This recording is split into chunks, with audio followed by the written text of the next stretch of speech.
Poštovani članovi na ansamblu Tanec, poštovani doajeni na ansamblu Tanec, drago mi je tukaj na naša svečanost. Dozvolite na početku da kažem da je Venecijska promovirana monografija na ansamblu za narodne igre i pesem Tanec,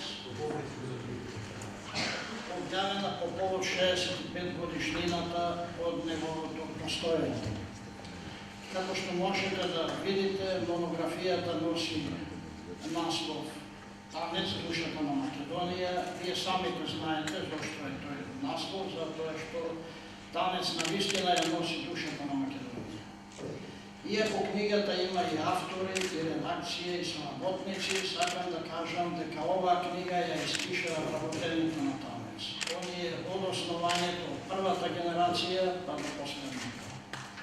Nije samo ostavio na hartije i međutim se ona što tije go pravile 65 godini, nivni trud, nivnite aktivnosti, nivnite podvisi. Zato njim im pripada slavata i priznanje.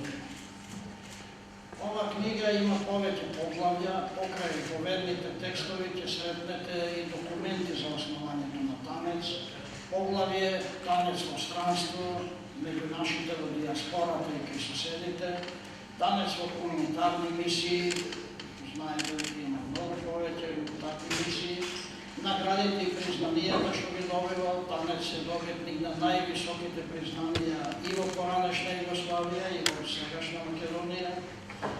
Има антологијски избор на хореографии, за тоа колешката Родна ќе ги каже. Народни носи на ансамбл Танец, Танец поседува носи стари 100 години, на тој начин се воспоставува една врска со нашите далечни предци и тоа е една од вредностите на ансамбл. Представени се досегашните директори, кои што имаат заслуги за развојот на ансамблот. Имаме застапени одгласи за настапите на Танец, имаме поглави за средбата на генерации што се одржа минатата година, Танец на фестивали и други значајни настани, секаде каде што најпотребно е да се покаже македонската душа, тука е Танец. При пречење на странски делегации, при отворање на најзначајни манифестации, секогаш Танец е присутен. Имаме поглави за спомен собата што се отвори минатата година, за издавачката дејност, за детското студио што работело порано во Танец и представени се вработените од основањето до денес заедно со сегашните награди. Ќе видите многу слики кои што исто така зборуваат за историјата на ансамбл. Некогаш сликата зборува повеќе од пишаниот текст. Се обидовме да направиме избор токму на ваквите слики. За ваквата богата содржина на книгата морам да кажам најзаслужен е сегашниот директор на Танец, кој од депоата на ансамблот пронајде заборавени и зафрлени материјали, но и во комуникацијата со поранешните вработени, врати во ансамблот многу документи, слики, плакати, плочи, ленти и други материјали со што ја збогати архивата. Овие материјали се што ќе слушате за идните истражувања. Ова е книга за Танец. Танец во изминатите 65 години го прикажуваше најубавото што го создало во нашиот народ во областа на музиката, на ората, песните, обичаите, инструментите, носиите и другите форми на народната култура. Во таа смисла Танец е најдобриот афирматор, односно најдобриот амбасадор на македонскиот фолклор, би рекле најмоќното оружје за докажување на нашата национална посебност или за одбрана на македонскиот национален идентитет. Ова го велиме зашто и денес, во 21. век, ние сме изложени на непризнавање и негирање, на закани и притисоци, најповеќе во врска со името, идентитетот и самобитноста. Едни не ни ја признаваат територијата, други не ни го ја признаваат црквата, трети не го споруваат јазикот, четврти името и така натаму. А ние имаме историја, имаме револуционерно минато со многу жртви и само жртви дадени во името на татковината. Ние имаме фолклор од кој се одушевувале многу намерници и случајни минувачи, кои што Македонија ја нарекле земја на песната.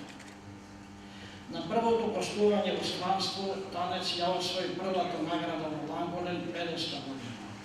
Во образложението на жирито посебно за овото тешкото било речено дека таа игра е доказ дека таму живее народ со висока култура и сите други досегашни игроварни групи, се мисли на фестивалот, спрема нив, значи према Танец, представуваат или почетници или лоши стилизатори.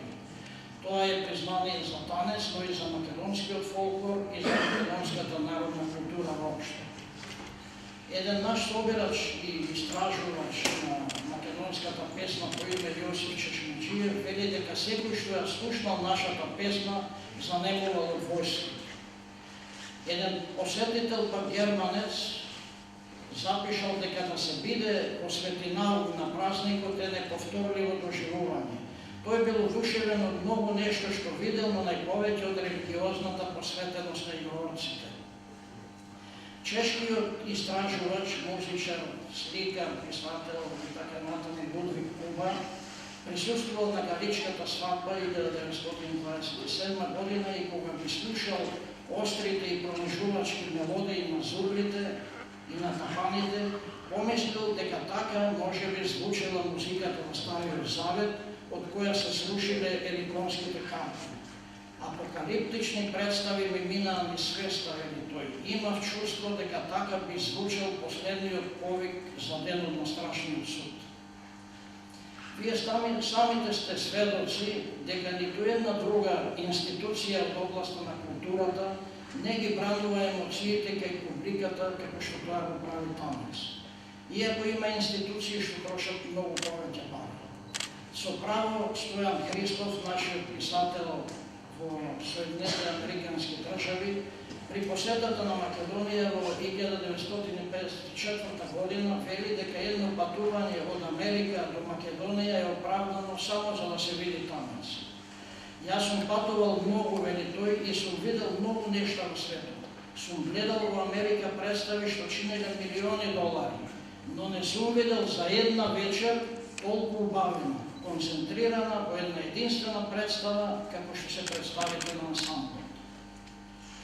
Константин Миладинов во предговорот на својот зборник уште во 1861 година пишува за орото како за училиште каде се усовршувала нашата народна поезија.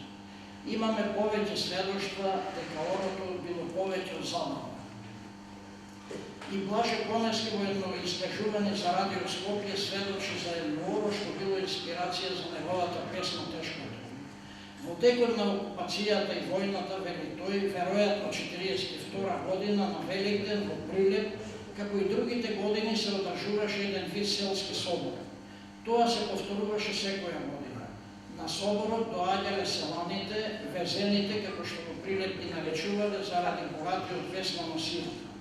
Соборот секогаш поминувал како бучен празник. Еден таков собор, вели Коневски, се одржуваше и во 1942 година. Поминувајќи по старото корзо, забележав оро, но без свирки и табла.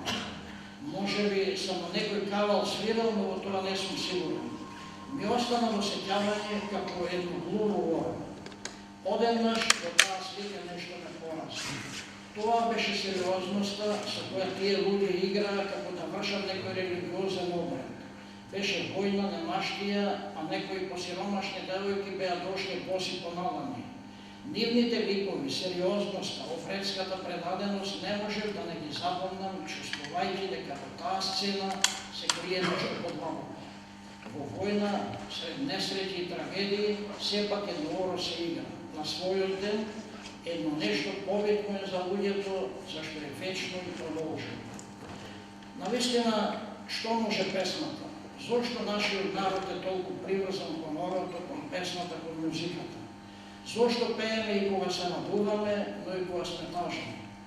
Еден антички филозоф од 3 век по име Тинкторис има напишано дека целта на музиката е да го восхитува Бога, да го прогонува ѓаволот, да лечи болни и да поттикнува љубов.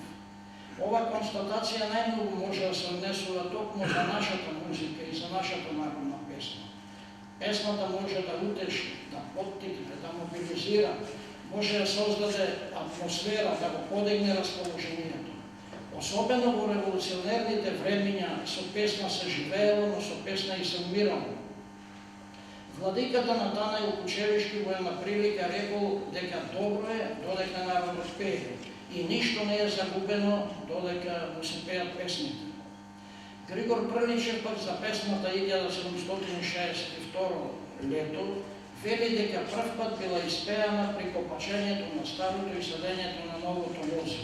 Солзи потекува од очите на гостите, вели Приличев, не толку од вредноста на стиховите, колку од страста со која се испеаја. Таа песна ни помогна во искоредувањето на грацизмот многу повеќе од сите наши прежни подвизи. Имаме и многу други сведоштва за моќта на песната во смисла да го подига, да го насочува расположението на народ. Како што запишал и Бочо Рацин, на нашиот народ песната му била и химна и молитва. Таа не стигнува до разумот, вели Рацин, зашто удира директно во срцето од кое што изникнало. Тој уште има запишано дека сето она што не можело слободно во животот да се каже, сето она што требало да се премолчи, сето тоа што морало да се преживее во себе си го нашlo местото во песната. Нашиот народ низ вековите многу нешто не смеел да каже, многу нешто морал да тае длабоко во душата и затоа нашата песна е толку убава, богата со мотиви, содржини, слики, со музички решенија.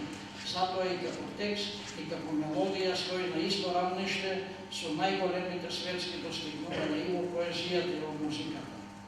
Почитувани пријатели, денес богатството на македонската народна култура во најширока смисла на зборот на најдостоинствен начин го афирмира ансамблот за народни игри и песни на Македонија Танец. Тргнувајќи од автентичните фолклорни врудоци, од најрепрезентативните примероци на фолклорните творби, надоградени со модерни музички и хореографски решенија, ансамблот прикажува во светот една автентична култура, односно ги прикажува најдобрите остварувања на македонскиот народен гений. Овој ансамбл на највисоко професионално ниво ги афирмира македонските традиции и насекаде каде што настапува го прикажува најубавото што го создал македонскиот народ низ вековите.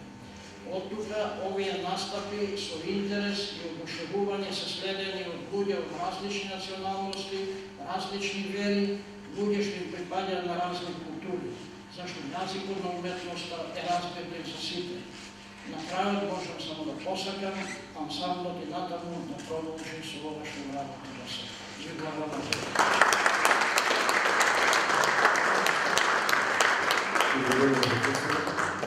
Сега збор ќе дадам и на другиот автор, доктор професор Румен Лучков, се повеќе. Ми представува